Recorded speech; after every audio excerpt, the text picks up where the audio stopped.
যিশু পুনরুত্থিত হয়েছেন, তিনি ঈশ্বর হয়েছেন। আমরা তাকে বলি যিশু, কিন্তু যখনই তিনি পুনরুত্থিত হচ্ছেন ক্রাইস্ট, ক্রাইস্ট মানে অভিষিক্ত জন। এটাকে তিনি ক্রাইস্ট। গুড ফ্রাইডে বলা হচ্ছে কেন? গুড ফ্রাইডে মানে ওই দিনে হুম, আমরা বলে থাকি কষ্টের দিন বলি, হুম। কিন্তু ওই দিন হচ্ছে পরিত্রাণের দিন। আচ্ছা, যিশু মৃত্যুবরণ করেছে বলে আমরা পরিত্রাণ পেয়েছি।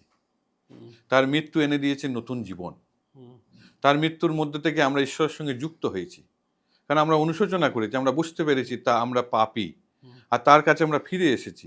আর এইভাবে যখন আমরা এই গুড ফ্রাইডে, জন্য বলা হয় গুড ফ্রাইডে, হুম, যে এই ফ্রাইডে যখন যিশু মৃত্যুবরণ করলেন, হুম, আর সেই জন্য আমাদের কাছে এটা মহান দিন।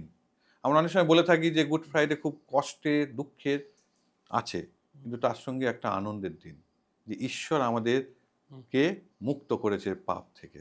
হুম, যখন আমরা কিছু মুক্ত হই বা পাপ থেকে আমরা মুক্ত হই, যখন আমরা হসপিটালে আছি, সেদিনকে ছাড়া পাচ্ছি বা বেরিয়ে আসছি, একটা আনন্দ ফিল হয় না? হুম, যদিও আমরা ছিলাম এক জায়গায় বন্দী হয়ে, কিন্তু সেখান থেকে বেরিয়ে আসতে পারলাম। হুম, সেইটাই, আমরা বেরিয়ে আসতে পারলাম আমাদের পাপের জীবন থেকে, আমরা মুক্ত হলাম। কিন্তু আমরা মানুষ, আমরা আবার চলে যাই। হুম। সেই জন্য তাকে ৩ দিনের পরে পুনরুত্থিত করে তিনি সেই ঈশ্বরের কাছে, অর্থাৎ নিজের কাছে তিনি ফেরত নিয়ে গেলেন।